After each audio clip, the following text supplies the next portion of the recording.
is going on, everyone? Unknown here, and today I have some pretty exclusive gameplay. 64-man conquest Operation Metro. The reason it's exclusive, I believe this is only this map pack is only available on Xbox One right now. I think PlayStation 4 gets it maybe next week. Same thing with PC. So the only gameplay you're gonna see is Xbox One gameplay. So this is what I have. This is what I'm bringing to you, and I just literally played this like an hour ago. And I got something to eat, took a break because this gameplay is very frustrating. I was kind of like, okay, I'm gonna put my controller down, and I knew this gameplay was gonna be bad. I knew my team wasn't that great right from the get-go. Usually, if you're on a good team, you'll have at least half of your team push towards the B flag. If a lot of you guys that are good play competitively, you know, whoever controls that B flag first usually comes out on top. It's impossible to push the other team back. So I knew my team was not that great. When I was customizing my class, I looked and nobody in my squad had spawned yet. So that was already a little bit of a delay there, and I just figured I might as well just stay and capture the flag. But a little bit of a new feature they have on this map. They added some alternative rushing routes. They added these elevators here, which make for a great flanking route, and you're going to see me use it pretty effectively here. I was reloading, and I think it closed the door on accident, so I was planning on getting a couple more kills while I was up there, but that didn't happen. You're going to see me run around the corner here and look for an elevator, the other elevator to take up there to take them down. But it's closed, so I have to run back in here, and I'm just kind of getting anxious because I know it's kind of, this is like the crucial first couple minutes of the game. And if you don't establish your position, your team's not going to be that great. My team was pretty passive. They were I wouldn't say they're passive. They were just trying to avoid dying, which I can't blame them. I mean, when I play video games, I don't really care. Like, I don't like dying, but I don't mind being aggressive and you know, taking risks. On this map, you take plenty of risks. If you don't take risks, you're not gonna win. And you're gonna see here, my team, they're not pushing with me. I'm the only one up here trying to do anything. I think this guy on my team is laying prone in the elevator right here next to me. I figured I'd wait for some help to get up there. So I have no idea. Like, my team, I was playing my buddy Jay Isom, and we were pretty much the only ones on our team doing any kind of work. And right here, our whole squad spawned in the elevator. Nobody's moving, and I'm just I was getting so frustrated. I yell at people, get out of the way. Like, I'm trying to win the game for our whole team here. You know, try to carry 31 other people. It's not possible on this map. Usually, what people will do. I've played a couple other games of 64-man conquest on this map, and it hasn't been this bad. This is the worst I've experienced so far. Usually, I mean, the teams were pretty unbalanced. They had a lot of the higher rankings.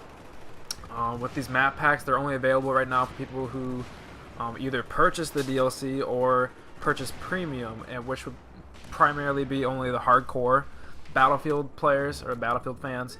So you're gonna see a lot of people that really know what they're doing. I'm not sure why my team was pretty clueless this game, and you can see right here, this guy really made me mad throughout the game. You're gonna see here in a couple minutes, I actually break through their line and was able to flank them in a way. You're gonna see that in a minute or two here, but I have no, like, my team, but we're pretty clueless. And I'm just trying to jump back and forth there. Usually on this map, you get a lot of support players throwing out ammo packs, and you got guys with M320s and grenades. And the ammo packs just replenish the grenades, so these guys are just literally standing in place, throwing grenades after grenades. And you're not gonna be able to do anything. I get to a point here in a second. I think I respawn, run up to a stairway, and I'm just looking, and I'm just watching explosions like C4, grenades, M320s blow up in this hallway.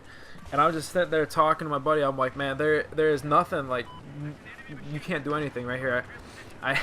He was the squad leader, and I'm like, yo, bro, put the you know, the objective on B so we can get some more points for, you know, doing stuff. So yeah, right here, you're gonna see, I think it's the M320, like LVG. I forget, I don't know what that stands for, but basically you can, like, bounce grenades off walls. And you can see someone shoot one of those. You're going to see some C4s going off, grenades flying everywhere. I get my squad spawning on me, and they're going to rush for it here. And they don't even know they don't even know what's going on. Oh, so I revive this guy. He dies anyways. And I just go about my business. I run around this other way to check the other route, this back stairway, which usually, if you have a coordinated squad that knows what they're doing, you can sometimes manage to squeeze your way up this back stairway, and if not, like, you know, not your whole team's gonna make it. People are probably pretty much everyone's gonna die, but you might be able to have 1 or 2 guys run and flank them, sneak past them, and be able to have the other team chase them. That's usually the strategy. You're not gonna. It's not very balanced because there's only 3 objectives, and actually my team got the worst of the spawns in my opinion. Usually, when you have to shoot up the stairs, that's like the last place you want to be in. And even though there's these alternative rushing routes that you see right here, this isn't very, I mean, you can have, you know, 5 guys up in here shooting rockets down this little hall. You see these guys trying to throw smoke grenades. And I get really lucky right here. Nobody's watching this back area over here. I think they forget that this still exists, and you can run back here. This is new on Battlefield 4. So I take advantage of it. I run past here. I'm the only one that manages to get past everyone on their team. And this is where my team starts frustrating. This is where I can tell, like, that no matter what I did, it was just gonna be we were gonna lose. Right here, I run into this building, and my team follows me. Instead of going and capping the flag, they follow me up here. They're looking at me like, what am I gonna do? What am I like? They're just playing off of me to see what I do next. And they're just gonna follow me around. Is basically what's going on. And what I was going to do, I was just going to act as a mobile spawn point. I was just going to lay prone in that building, wait for a bunch of people to start spawning on me, wait for the other team to eventually, like, you know, a bunch of people fall back and have to do something about it. And they sort of did. They sent a few people back here and there, but I wasn't able to just, like, establish my position. And I actually myself make a mistake here in a minute. They didn't know where we were, and I ended up shooting a couple shots off, and they just wiped out our entire squad. So that was my bad. I'll take responsibility for that. You know, one of the few mistakes I make in a game.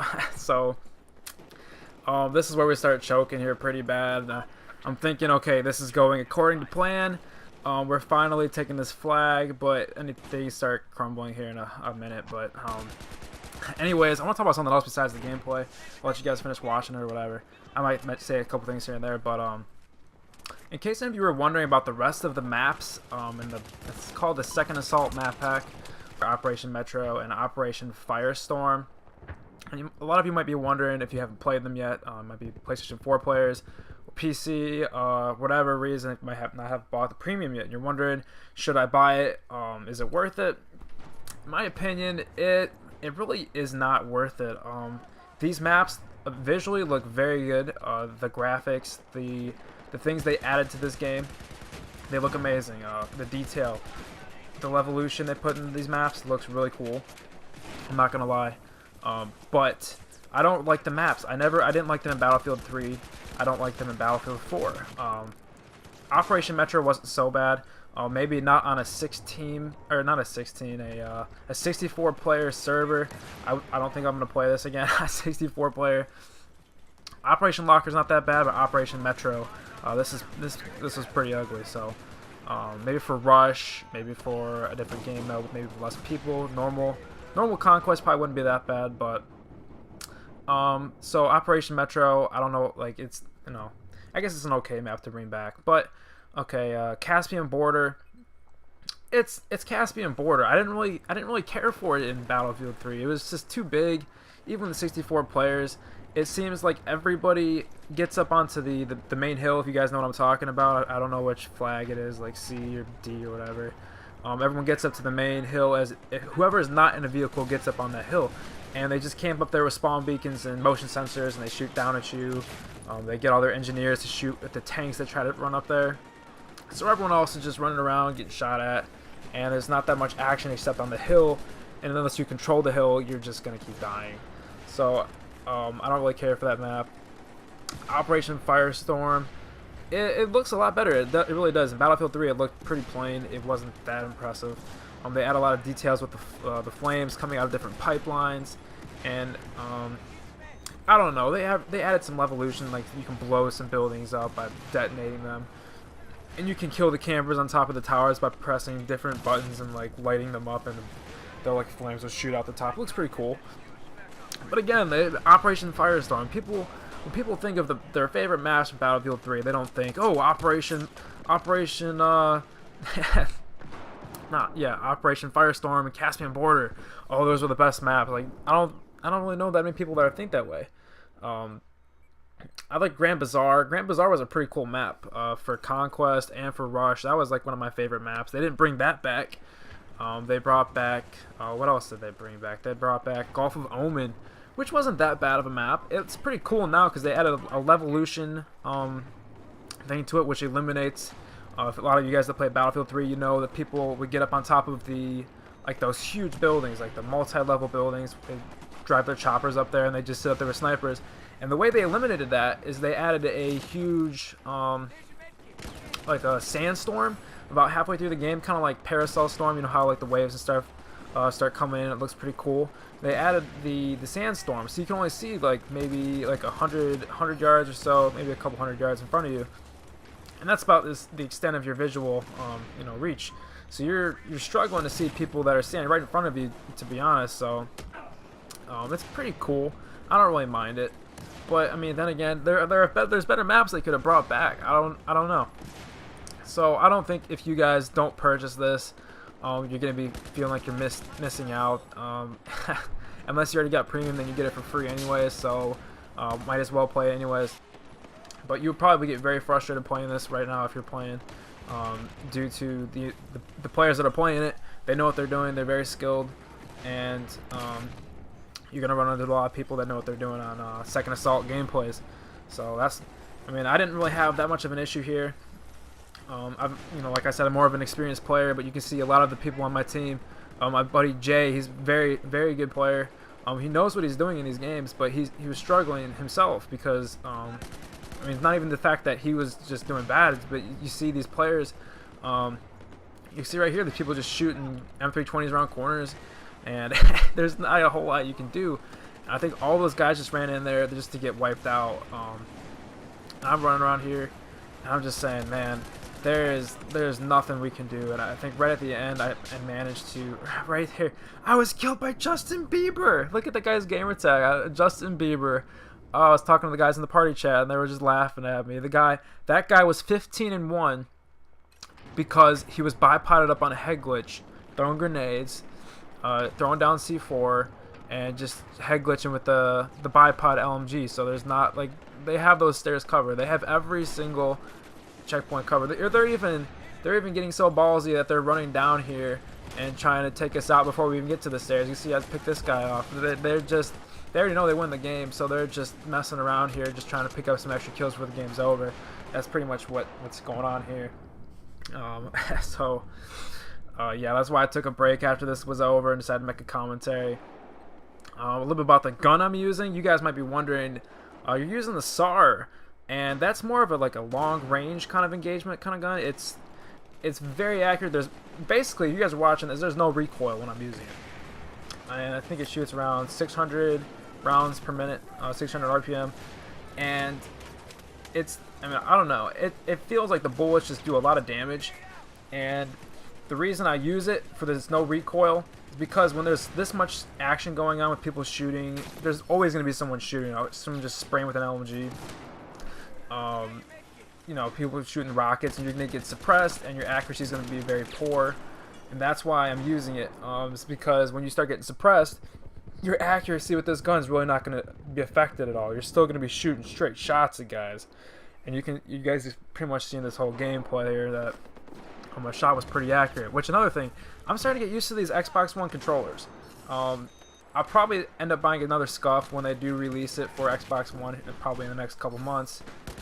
But for right now, this isn't so bad. The bumper buttons are still awkward to use, but as far as the joystick, I'm starting to, I wouldn't say it's like helping me, but I'm getting used to it, so I can't, it's not really affecting my gameplay anymore. I still think I would be able to do better with the scuff just because of the accuracy of the controllers. But right here, my whole team just destroyed, and the game's about to end. But a little bit off topic besides the gameplay here, guys. Other reason I haven't been posting gameplay, or not gameplay, commentaries. It's the holidays. I just got back from Cleveland, spent Spent the day out there with my family. Went for Thanksgiving, and I don't think you guys in Europe have Thanksgiving, but you know, here in the U.S. it's a pretty big celebration. Just to be thankful for everything. So it's a good time. Black Friday shopping. You know, that whole deal. People getting stabbed to death over Xbox One consoles and PlayStation 4s. So there you go, guys. That was Operation Metro. My team lost, and you can check out the scoreboard. You can see my team was severely outmatched compared to skill. So anyways, I'll just say thanks for watching, guys. If you are not subscribed to me already and you would like to, it's free. So I would be thankful for it. Thanksgiving. So anyways, I'll talk to you all later. Peace.